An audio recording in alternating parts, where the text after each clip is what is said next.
At this time, I would like to introduce you to our speaker, May McClellan, responsible for implementation of key delivery as the Director of Practice Transformation. This improvement team helps accountable care organizations and comprehensive primary care practices, as well as the National Rural Accountable Care Transforming Clinical Practice Initiative program.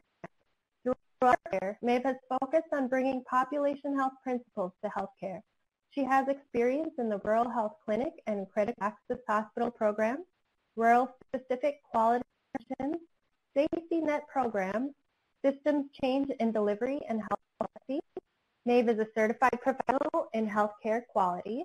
She earned a master's in public health from the University of Minnesota. And now I'll turn it over to Maeve. Thanks, Kim, and thanks to all of you who are attending the webinar today. I'm very excited to be speaking about financially sustainable care coordination strategies that you can implement in your community. I think a lot of us have heard a lot about care coordination, and looking at the polls coming in, most folks are saying they're slightly familiar with the topic. So I hope from the webinar today you gain a better understanding of what your options are and maybe some first steps that you'd like to take. As Kim said, I love being in the rural health world, and I've worked at a number of places, so hopefully we've had the chance to meet at a conference sometime, but if not yet, hopefully we'll meet in the future. So let's talk a little bit about the challenge that we're trying to address today. We know that care coordination is effective. I think every single one of us on this webinar has either program evaluation data or patient stories or a reduced readmission rate that's come about as a result of implementing care coordination and taking extra steps for patients in our community. But there's still an underlying challenge to this program despite the effectiveness, where we've got a couple sustainability issues to address. So we know that for hospitals, care coordination could lead to decreased inpatient volume, decreased ED volume. Most of the options for billing care coordination focus on the primary care setting. So as a hospital, unless you have a hospital-based clinic, there's no way to really recoup some of this revenue. And many of the current programs that have been successfully implemented in communities are grant funded, which leaves us struggling to find an option for continuing the program once our grant ends. So today we'll talk about how we make care coordination sustainable for your community. We'll do this by exploring some of the options for chronic care management, transitional care management, and what those programs look like in implementation and billing. We'll talk about some specific means of billing for behavioral health integration, and we'll learn in general about some of the resources that are there to help rural communities start to implement financially sustainable programs. So in terms of care coordination, I think with all of the grant programs that are available today, we see different iterations of what care coordination means. Today, the definition I want to discuss is centered around improving patient well-being through connecting patients with resources and empowering them to better manage their own condition. So care coordination is really focused on some of those social or societal characteristics, health behaviors, and medical care. These are the things that you can really affect with a care coordination program. And throughout our communities, we've seen models such as community paramedicine, we've seen nursing-led models, as well as community health worker models. Because most of the models that we're going to talk about today are based on the medical side of things, we'll discuss nursing-specific models. But it is important to note that depending on the resources in your community, community paramedicine or the community health worker model may be a better fit. So I want to know a little bit about how far you all are with developing your own care coordination strategy. Maybe you haven't started, maybe you're just starting to assess your needs, maybe you've got a vision, maybe you've got specific targets, and maybe you are already on the road to implementing your plan. Go ahead and type in where you are. This will give me a better idea of how to tailor our program today.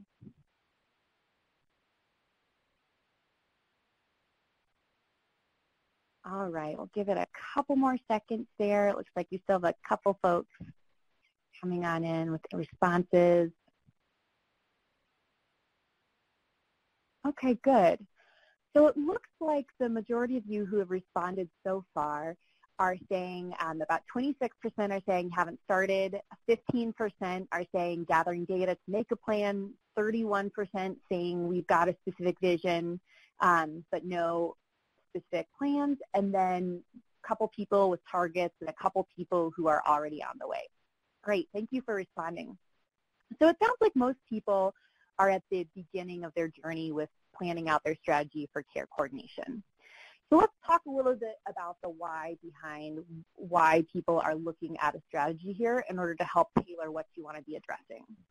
So care coordination from a sustainability perspective can be key in two different initiatives that are facing our rural PPS as well as critical access hospitals. So value-based purchasing that's come about as more of a mandate through the quality payment program. One of the categories that you're looking at being scored on there is cost. And one of the key ways we'll discuss in a minute to controlling costs is being able to implement a successful care coordination strategy. Moreover, a lot of rural providers, more and more in fact, are taking a leap towards alternative payment models, one of those being the accountable care organization. And we know the way that successful rural ACOs have worked has really centered around not limiting services to patients, but rather taking steps to improve health status of their communities. And care coordination is a great way to improve health status of those individuals who are really struggling to manage chronic conditions. So it's important for two pieces or two different programs that can affect your success going into the future. All right, so within the programs you've started to plan, you want to think about what your specific goals are. And there's a lot of reasons and a lot of goals you can have in starting a care coordination program. It could be to improve provider engagement and retention. When you've got that extra resource in your practice in the form of a care coordinator who can really help patients implement those care plans that providers complete, it can be really satisfying for the providers and can make their lives a lot easier. It'll increase your ability to do well under the merit-based incentive payment system. It'll help streamline your operations. It can relieve overcrowding in your emergency departments. I think one of the classic struggles that we hear about in rural communities is if you're a smaller community and you have your primary care providers also staffing the ER, a lot of times you'll have patients who are non-emergent who present at that emergency room because they just need to touch base and a little bit of information. So expanding the care team and creating another resource can be really helpful to that. It can help reduce readmissions if you're a rural PPS hospital. You can look at generating some additional revenue even, and more over, you know, the kind of, I think the big reason we do this is we want to improve the health outcomes in our communities. So next, you want to think about how involved your hospital wants to be in a community care coordination strategy. And there's kind of a pyramid here that you can look at. There's a range of ways to be involved. So I think in any rural community, community leadership on behalf of the hospital is really important. Just putting it out there that this is a goal for your community, that you want every single patient who comes through your doors as an admitted patient to have a path to health once they get back into the community is a really important statement to make. And even if you don't have primary care directly as part of your service offering, just being a hospital that shows you're ready to commit to better coordinated care can be hugely powerful in getting this started in your community. The next level of collaboration in a community looks at communication and providing some limited services in partnership with primary care. We see a lot of hospitals going down another level to be a little bit more direct in offering resource support, whether it's staff, whether it's space for care coordination program, whether it's startup funding to fund the primary care clinic to start care coordination until it's financially sustainable. And then finally, you directly could be billing for some of the services. So let's talk a little bit more in depth about what each of these levels means. So in terms of the spectrum of involvement, let's start at the top again. At a minimum, if you're a hospital, you can provide that data from your community health needs assessment to show what resources are in the area, what the population health needs are. Taking this leadership role will help you develop strong relationships with your providers and lessen the burden on the clinic staff as well. If you can provide kind of that overall guidance, some of the information finding, that's one way to start getting involved in the care coordination game. The second level is really centered around communication. So one of the key pieces in implementing any kind of care coordination program is being able to be connected with the resources in your community, and especially for those individuals who really need the help in a care coordination program, communication with the healthcare facilities is so key. We know that well-managed chronic conditions are going to be less costly. The patient is going to spend less time in the emergency department or the hospital. So taking that step to make sure that you have a very smooth, fail-free process for communication, both when your patients present to the ER, notifying primary care, and then notifying them upon discharge can be really important. It's also a benefit to the hospital as well. We talked a little bit about the merit-based incentive payment system again, which is affecting a lot of our providers in rural settings. We want to make sure that you're scoring well and you're advancing care information, and direct messaging is a great way to boost your score there. So it can be very beneficial to the hospital too in terms of getting some of those incentive payments to have strong communication processes with the specialists in your community, with the primary care in your communities. Let's talk about the third level now. So resource support. Even if you don't have the ability to directly provide care coordination, meaning you don't have a primary care clinic, you can participate in a couple different care coordination processes. And we've seen a lot of hospitals across the U.S. provide the support for staffing that care coordinator. Chronic care management, we're going to talk a little bit more about in detail in a second here. But you can actually have a care coordinator that works under general supervision of a provider. So in some cases, we see the hospital providing that care coordinator staff or as a service to the primary care providers in the community. You can also support care coordination by being that 24/7 telephone access point that's required as part of care coordination. You can help maintain that community resource directory. A lot of times, smaller practices need IT support in setting up their programs. So these are just a couple of the ways that even if you're not directly providing those services to patients, you can add some really tangible support to a care coordination program in your community. And then lastly, you could directly be the billing provider on chronic care management, transitional care management, behavioral health integration, and this would directly generate some additional revenue for your practice if you are a hospital that has a provider-based clinic. All right. So in terms of who we've got on this call, I do want to know if any of your hospitals are directly affiliated with primary care, and if so, what degree of affiliation you have. If you can take a minute to type in, that would be great. All right, and so far it looks like you all are going to make my job easy today. It looks like most of you do have at least a provider-based clinic or some other kind of clinic that you're working with. All right, perfect. So thank you for typing in. So knowing that a lot of you have a provider-based clinic, I think this could be a very ripe opportunity for you all to be looking at really specific ways to be involved in a care coordination strategy that works directly with patients. So in terms of focusing on a patient population, we know through data that's been collected by Medicare over a number of years that we don't have equal utilization of the healthcare system throughout our patient population.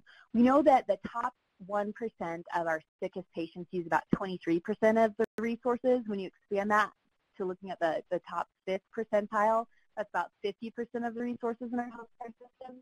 And then our healthiest 50% of patients only use 2.7% of the resources.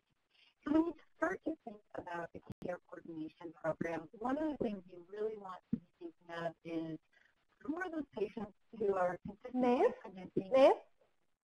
Yes. You're breaking up just a little bit there in sound. Okay. Is this better? Yes, it is. Thank you. Okay, thanks for letting me know. So we were just talking a little bit about the stratification of our patient population who's using the resources. One of the key things to keep in mind as you're going through planning a care coordination program is that while there's benefits to a strong preventive health program that focuses on all of your patients, When you're focusing on a specific care coordination strategy, you want to be looking at those patients who are the most frequent utilizers throughout your patient population. So we know, too, that social services often have a very large impact on how much patients are able to follow their care plan. So the idea is that if you can implement billable services for care coordination, the service that you're billing for is having that RN who's walking the patient through their care plan, but you can generate enough volume to create a full-time position in many cases to have a designated care coordinator at your practice who then also will have time to do things like reach out and help with transportation, who will be able to help out as a convener in the community, connecting your patients with resources. So this expands your ability to cover some of those social needs within the practice as well. And we know for rural areas, this is a particularly important cause because of the stratification that we're seeing and the widening disparities between rural and urban health. We know that chronic conditions are more of a challenge in our rural communities. We have fewer resources oftentimes, and it can be more difficult to access some of those resources because of the hours available, because of the distances you have to travel. But we know that if we can find a way to combat these difficulties, we often see very positive return on investment, so to speak. Food insecurity, housing instability, utility needs, a lot of times there are resources for these in your community. It just depends on having somebody who has the time to be willing to sit with patients, find out how this connects with their healthcare needs, and then connect them to the right resources. So in terms of starting a community health or a care coordination program, one of the first things I advise our hospitals to do is, number one, take a look at your most recent community health needs assessment, and then two, take a look at what resources are available through the 411 programs in your area. You're going to want a very wide array of resources that you at least have a starting contact with, whether it's financial counseling, churches, outpatient pharmacies, recreational programs, volunteer programs in the area. There's really, I would say, no way to be too expansive in the resources that you're thinking about with this. Everything from social support to transportation to financial resources could be something that you have a patient that needs. And one of the perks, I think, again, of a care coordination program is that if you have a patient who has a really challenging need, you now have a person who kind of has an established one-to-one relationship and can be a little bit more proactive in looking at some of these resources. So one of the first things that you want to do, again, just to reiterate, is if you're thinking of starting a care coordination program, step number one is maintain a directory of appropriate community resources, and this doesn't have to be anything fancy. It could simply be a list of agencies and phone numbers as a starting point, and make sure that everybody else in your community or in your practice knows where this list is, so that no matter when a patient presents a need during the course of their hospitalization, everybody feels empowered to know where to send that patient to. So again, refocusing on what this is going to look like in your community. You have kind of a stratification. Once you've got that list of resources picked out, you want every patient to have a chance to bring up their social needs as you're doing the intake for appointments or doing casework in the hospital. But really, this program is going to be focusing on no more than probably 10% of your patients. So for those of you who are on the phone right now, you can start to think about, okay, who are those faces of patients that your ED nurses would be able to, name off the top of their head, or that your clinic staff knows they're calling in pretty regularly. As a hospital, even for those of you who are on the line who don't have a clinic that you're affiliated with, you have a really special opportunity in terms of starting that connection with patients. One of the key things to any financially sustainable care coordination program is that you've got to be able to get the time in order to bill for the services. So that means that you need to have patients who connect with your staff. And oftentimes you find that one of the best points to connect with patients is when they're in a care transition, or unfortunately when their health has taken a turn for the worse. So as a hospital with connections to a primary care clinic, you have a really special opportunity to intervene at a crisis point, so to speak, and do bedside coordination of care and connect them with either your chronic care management program or behavioral health integration program. So you want to start thinking, too, of a way that within your hospital, if you recognize a need that would benefit from care coordination, you've got a system to notify whoever your designated care coordinator is going to be. So in terms of what our specific billable options here are, one of the things that's really important to keep in mind is that CMS now really wants to pay to coordinate care. I think they've seen a lot of the results from the grant programs, and they've even done some special outreach to rural providers. There's actually a rural-specific chronic care management toolkit that's available now. This is an area where CMS wants you to succeed. So keep that in mind if you're implementing these new billing options. I know it can be sometimes a challenge as you're working with your Medicare administrative contractors to straighten out any kind of new billing program. But the bottom line is that people want you to be successful in this program. So today we're going to talk about 4 different billable options that can add staffing and additional support to your patients who are struggling with chronic conditions. The first one we'll talk about is chronic care management. This focuses on patients who are in the community. They're outpatient patients, and they're struggling with 2 or more chronic conditions that are expected to last 12 months or more. Transitional care management is going to be focused on patients who are going from an inpatient setting back to the community. General BHI, or general behavioral health integration, is focused on patients who have more mild behavioral health issues but are still struggling to manage those. And finally, psychiatric collaborative care management is a billable model that connects your practices with psychiatric expertise. So those are the 4 models we'll be discussing today. So I'm a little curious to know which of these you've already implemented in your program. You can go ahead and select all that apply. The first option is chronic care management. The second is transitional care management, general BHI, psychiatric collaborative care is that 4th one. Maybe you've just started convening community resources, and maybe you're providing care coordination, but it's not billed right now. So take a minute to respond.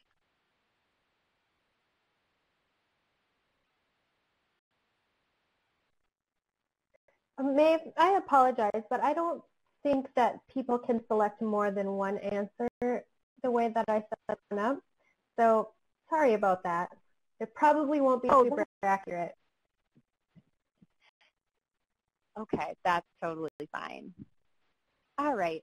Well, as responses are coming in, it does look like a minority of you are billing for chronic care management right now. It looks like transitional care management is the most common service that you're billing for, along with some general behavioral health integration. And then it looks like a lot of you, almost 40%, are providing care coordination services that are not billable right now.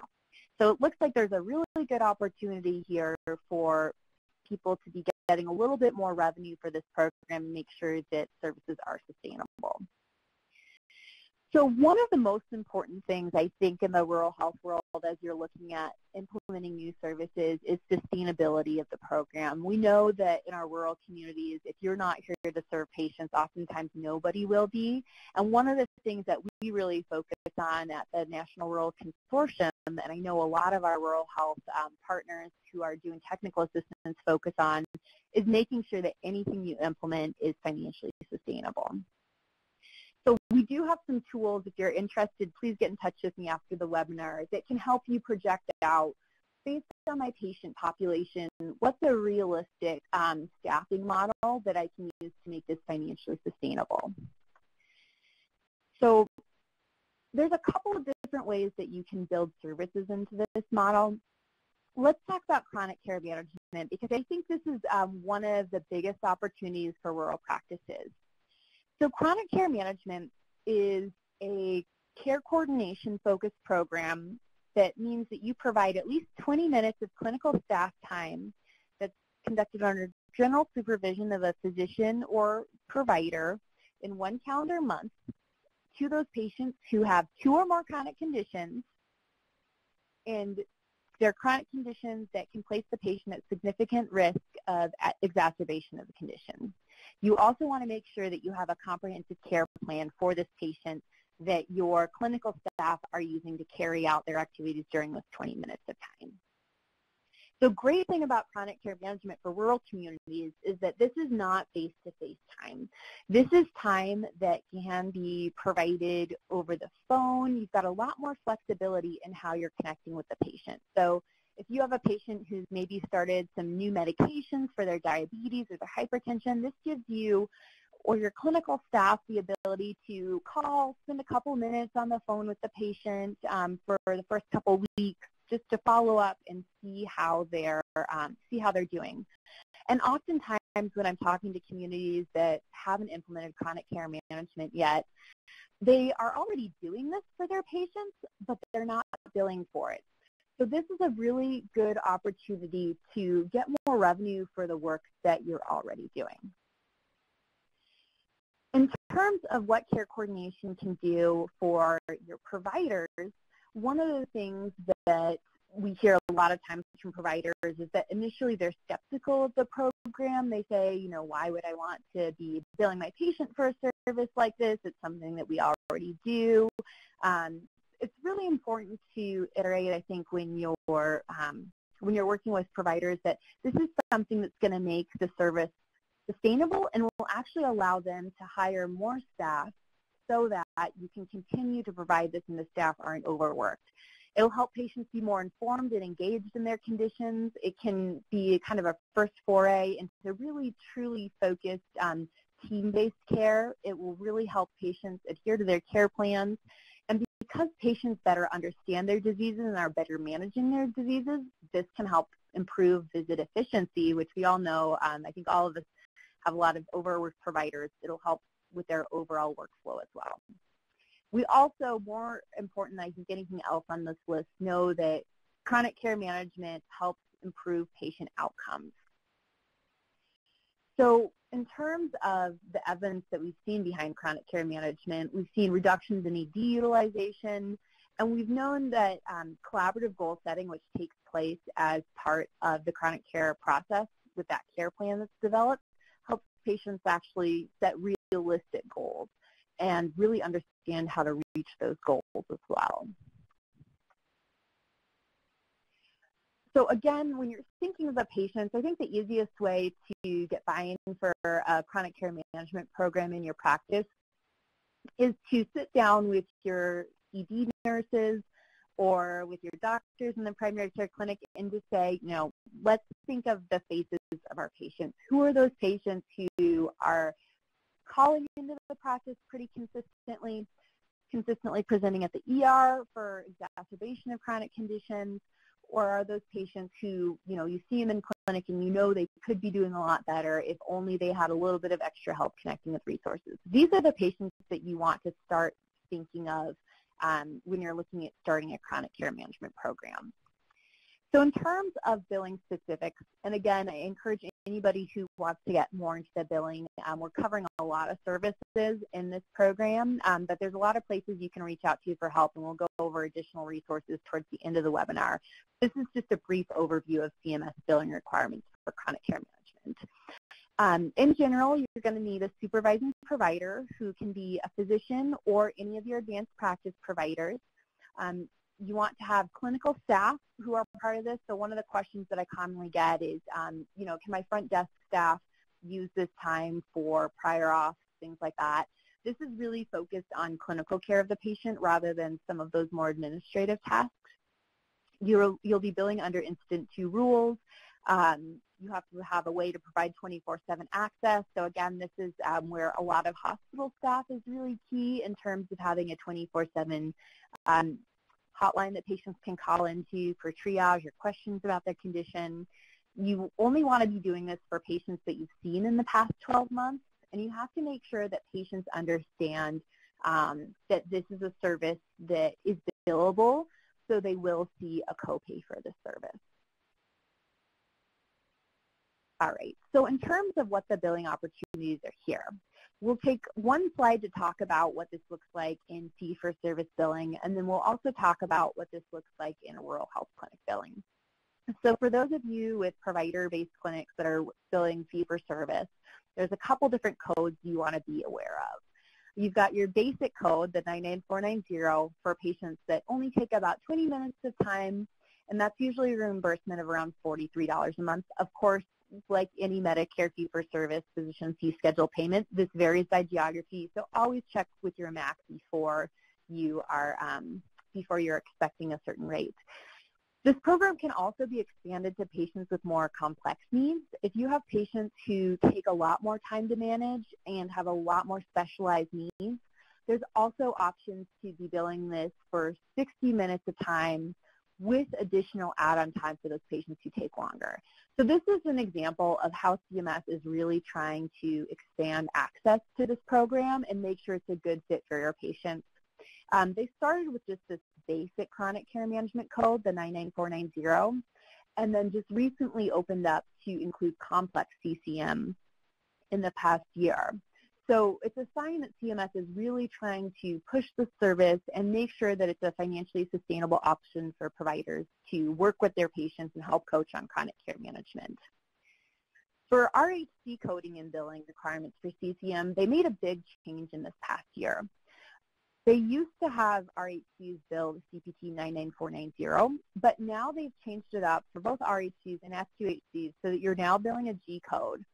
And there's only one code. Unfortunately, you don't have any add-on codes in the RHC setting, but you're looking at billing this, and it's a slightly higher reimbursement, so around $60. But you do have a different billing code, so that's something to be aware of too if you own both RHCs and fee-for-service clinics. Finally, one of the last things that you want to be aware of while billing for chronic care management is that you can't duplicate or overlap with other codes or services. So I know some of you said that you were already billing for transitional care management. One of the things that you have to be aware of is not duplicating transitional care management billing. Care plan oversight, home health care supervision, hospice care supervision, anticoagulant management, these are also codes that you can't bill at the same time, either RHC or fee-for-service with chronic care management. So be aware of what other services your patients are providing. Another thing that you should be aware of, just as an industry trend, is more and more, I think a lot of you heard of this when they first started doing chronic care management, but there were a lot of kind of national vending companies that would call up clinics and say, hey, we've got this great program for you. We'll provide the chronic care management services. You bill for them, and you get so many dollars out of each transaction that we bill. Some of those companies have scooped up some of your patients. Theoretically, patients would have been informed that they're having chronic care management services provided for them, but it's always good to touch base with your patients when you're getting that verbal consent and just make sure that there's no other service that is billing chronic care management for them. So that is all about chronic care management. Again, just to reiterate, there's a couple specific billing requirements. So take a second look at the slides if you want to implement this in your community. Basically, with chronic care management, you're looking at those patients who are out in the community managing 2 or more chronic conditions that are expected to last 12 or more months. So that's kind of your level 1 patient and a resource that you can use for prevention and keeping them healthy. A second option for your patients who are struggling a little bit more, they're kind of a step past being out in the community, they've rolled up into the hospital, and you know that upon discharge, they're going to need a lot of help and resources to stay out of the hospital and avoid that readmission. So transitional care management is a great service to support patients in transitioning back to the community. And I think about a quarter of you said that you were already billing for transitional care management, so we've got some experts on the line. But transitional care in this case is referring to overseeing your coordination of patients' care as they move throughout the healthcare continuum. And in this specific billable instance, and again, transitional care has been such a hot topic that a lot of times people will talk about it in a form that's not billable. But what we're talking about here is some very specific requirements around elements of service that need to happen as patients go from a facility setting back to the community. So there's a couple key elements that you want to make sure are in place if you're implementing transitional care management. So transitional care management refers to services provided over a period of time that looks at a continuum of care for your patient. So when you bill for transitional care management, you're looking at 30 days from the date of discharge onward. So that 30 days starts with the day your patient is discharged. You want to make sure that there's discharge planning in place. You've got to make sure that there's a way to notify the patient's primary care condition, and then you want to make sure that you've got a way to follow up with that patient during the 30-day period. So in terms of what the responsibilities of a hospital or other facility look like versus what the responsibilities of an ambulatory provider practice look like in this, the hospital really is key in initiating this process, because if primary care doesn't realize that you are having a patient in your facility, it's really hard for them to hit all of the elements that they need to hit in terms of the time deadline to be able to bill for the service. So the hospital is providing discharge instructions and communication, as well as discharge orders for durable medical equipment, prescriptions, tests, and procedures that need to happen afterwards. On the other hand, the ambulatory provider is responsible for receiving that information, helping make sure that there is an appointment available to a patient within 7 days of discharge. And oftentimes it's easiest if that patient who gets called within, or if that patient's primary care team can be the one who communicates within 2 days of discharge. So we'll talk a little bit about some of the specific elements that go into TCM services, but it really takes two here to make this successful. So I know all of you said that you're affiliated with the clinic, so just make sure that your clinic staff and your hospital staff are working together on this process. So who can perform TCM as the billing provider?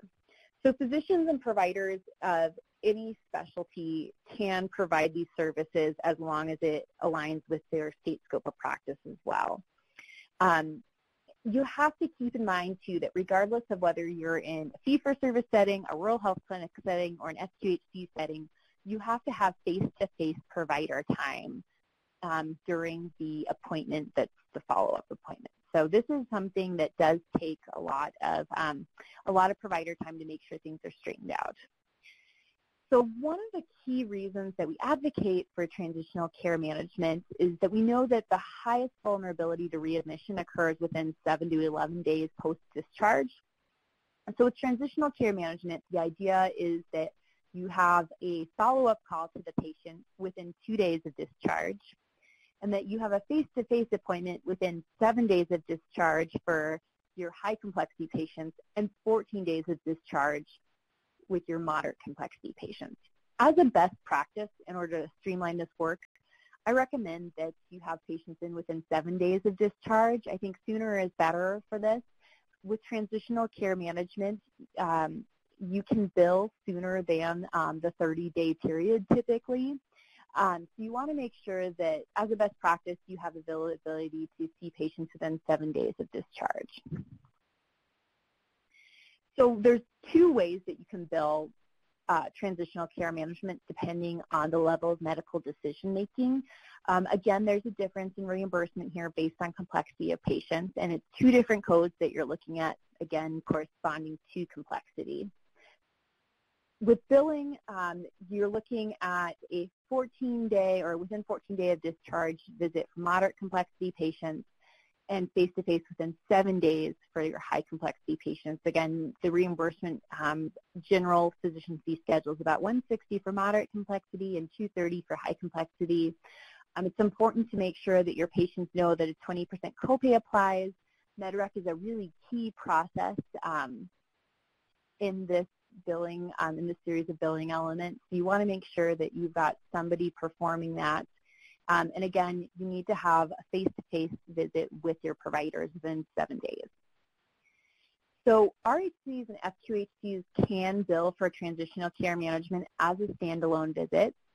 One thing to keep in mind, though, that we hear from a lot of the rural health clinics we work with is that from a reimbursement perspective, depending on what your all-inclusive rate is, it can be better to just bill a normal face-to-face visit when you bring them in after discharge and then bill for chronic care management on top of that. The difference is that when you bill for chronic care management, it's not part of your all-inclusive rate. That's a separate, it's a separate billable service for you, so you get that revenue on top of the visit rate, versus with transitional care management, you'd receive your all-inclusive rate and you would not be able to bill for that additional chronic care management. So it just depends on what your all-inclusive rate looks like, and we've seen communities successfully bill for it as transitional care management, even though they're an RHC, while others prefer to bill for a regular E&M visit and then chronic care management on top of that. Either way, the important thing is making sure you get patients in for a visit so that you can help ease their transition back to the community after a hospital readmission.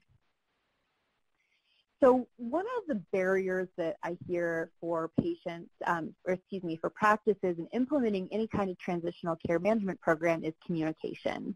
Even for hospitals that own clinics and hospitals that have the same providers going back and forth, making sure that all of the clinical staff who need to know about transitions of care do know about them and receive the daily reports is a challenge.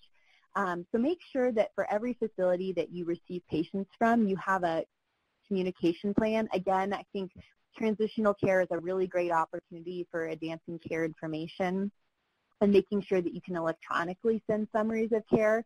If you need any help with advancing care information, again, some of the resources that we'll go through and towards the end of the presentation cover where you can get that help. But make sure that you have a reliable process for communicating about transitions of care for patients.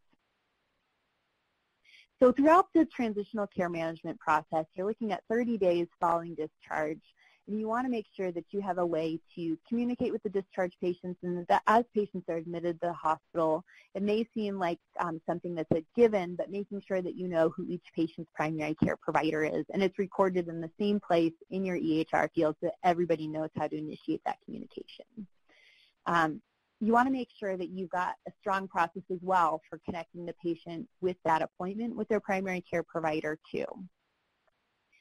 As far as looking at opportunities to keep those patients healthy even as they transition out of the transitional care management program, chronic care management can be a great kind of intermediate step. Just because you start chronic care management billing doesn't mean that you have to bill every single month if you don't reach the 20 minutes. It can be great to get the patient consent as they're ending their transitional care management program. The next month, bill for chronic care management and be able to continue to work with that patient. And then if the patient you feel is stable in another 4 months or so, you can stop billing for chronic care management at that time. But the unfortunate thing about transitional care management is that I work with a lot of communities who have a really strong transitional care management program, but so much effort goes into that program that they haven't been able to extend services beyond that 30-day period. So you have a lot of patients who maybe they're not 30-day readmits, but they come back in 60 days or things like that. So one of the things I think to be really mindful about in your transitional care management program is making sure that you've got a plan to transition from transitional care management as well. So that's a little bit about transitional care management. So chronic care management, transitional care management, that's kind of the bread and butter of your chronic care management programs, and that's usually where we see a lot of our practices starting out with care coordination. I'm going to shift in a minute here to talking about behavioral health programs and ways to help patients who are struggling with behavioral health issues.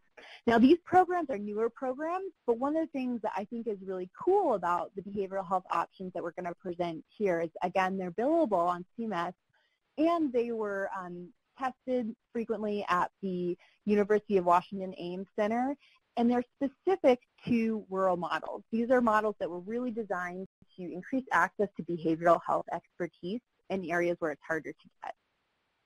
So we know there are a lot of underserved areas throughout the U.S., but we know that the challenge of behavioral health is really too great to not address just on account of workforce shortage.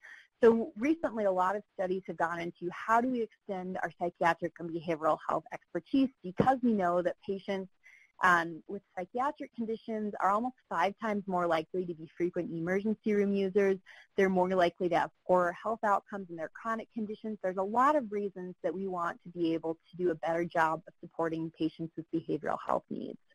So the 2 options that we're going to talk about today cover kind of 2 levels of acuity with our behavioral health patients. The first option, psychiatric collaborative care management, which you'll see referred to as COSIUM throughout the rest of the presentation, is really an enhanced support for those patients using a care manager and input from a psychiatrist that's targeted towards those patients who have more advanced behavioral health needs. The second option, general behavioral health integration, is centered around supporting delivery of services through other providers in the practice setting that are connected with the primary care location. But I like to think of general BHI as kind of like chronic care management for behavioral health issues. It's targeted to patients who have a little bit more mild, so to speak, behavioral health needs. So with behavioral health integration, I think we hear about behavioral health integration a lot in today's healthcare environment, and there's a lot of different things that it can mean. In this case, with the billable processes that we're talking about, we are looking at identifying a behavioral health need through an initial assessment, for example, a PHQ-9 for depression, a GAD-7 for anxiety, some kind of standardized tool. Identifying patients who are not responding to that first-line treatment that your providers might be comfortable with in the primary care setting, continuing evaluation with a validated instrument, meeting with the care team to continue to develop the care plan, proactively following up with the patient, and then continuing that cycle through ongoing monitoring and repeated assessment. So again, we talked about 2 different models, and we kind of got the elements or the people that you need to participate in these models highlighted in the boxes. So psychiatric collaborative care is highlighted in this red box here.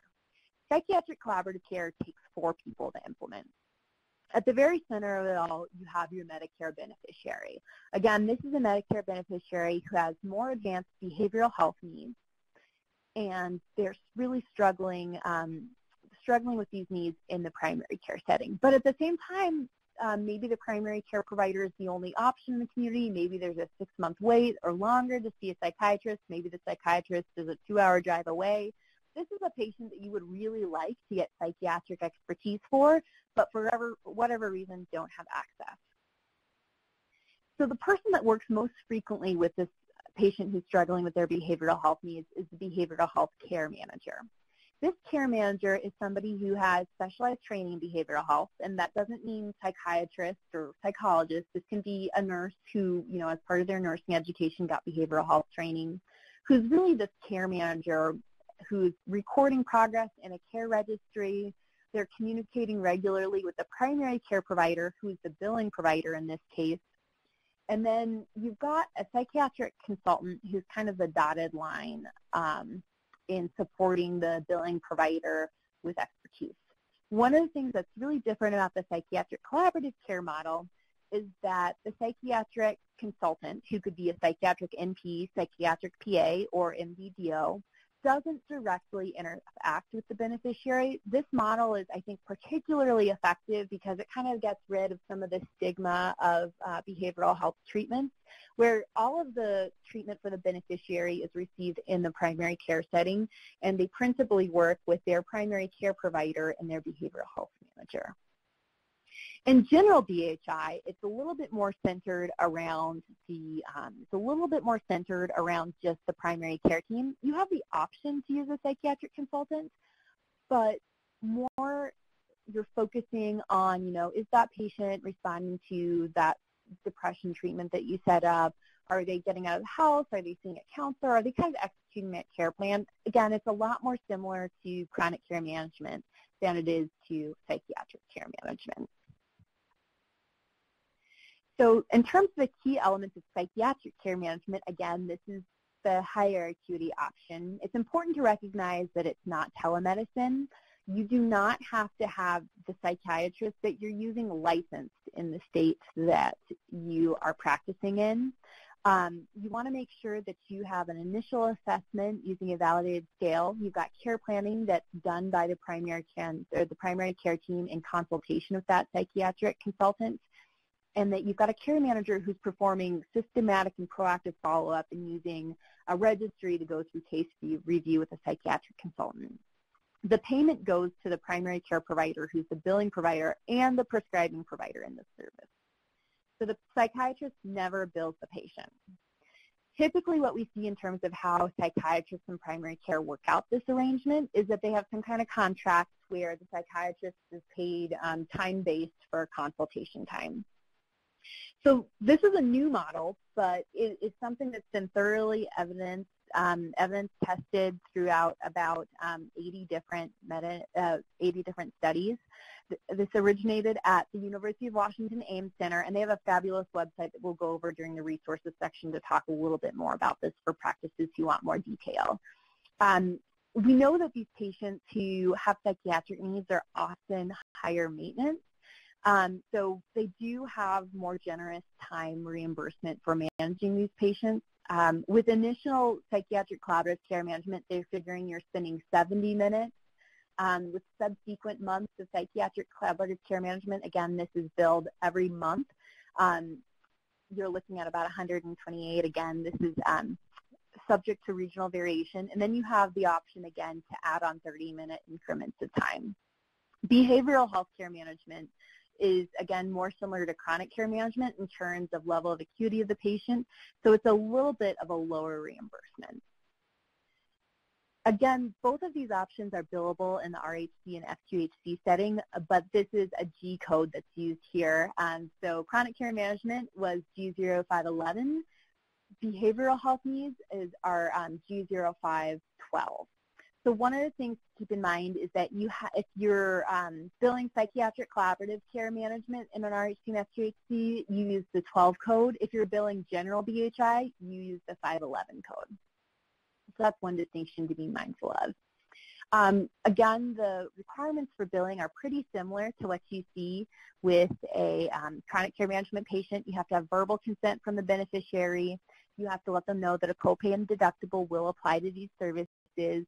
And the behavioral health services can be provided under direction of the billing practitioner on an incident to basis.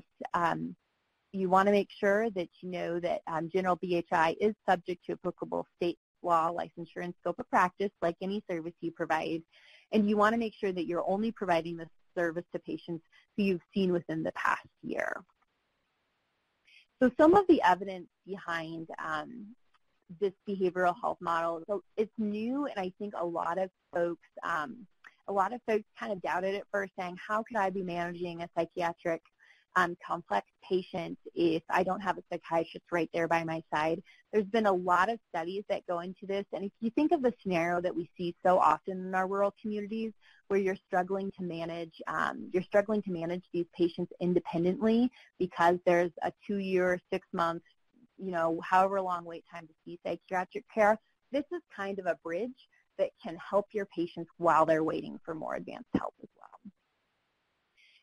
Another thing that can be really helpful about being able to address these behavioral health issues is that depending on what kind of quality reporting focus you have right now, this can help with a lot of your quality scores too.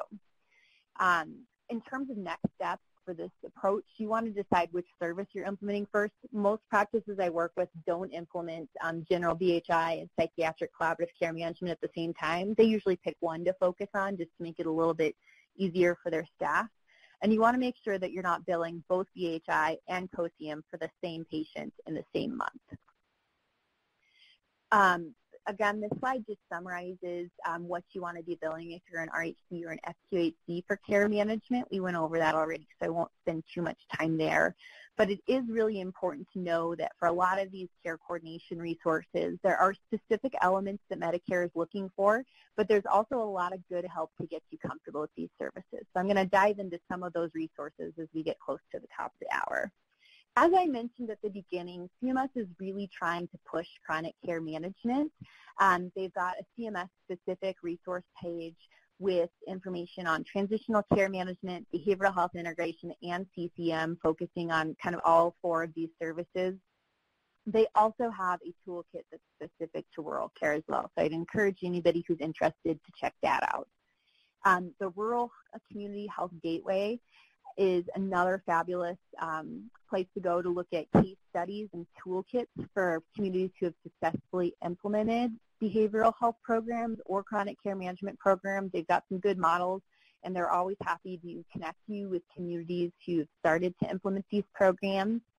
The Behavioral Health Integration Program at the University of Washington Ames Center has a comprehensive website that has tracking tools. They can connect you with psychiatrists who are trained in this model. They have a whole implementation guide as well as a billing cheat sheet to make sure that you're financially successful with this as well. The Transforming Clinical Practice Initiative, which is a funder of the National Rural Accountable Care Consortium, is a CMS grant-funded program. We do a lot of coaching on how to get practices ready for alternative payment models.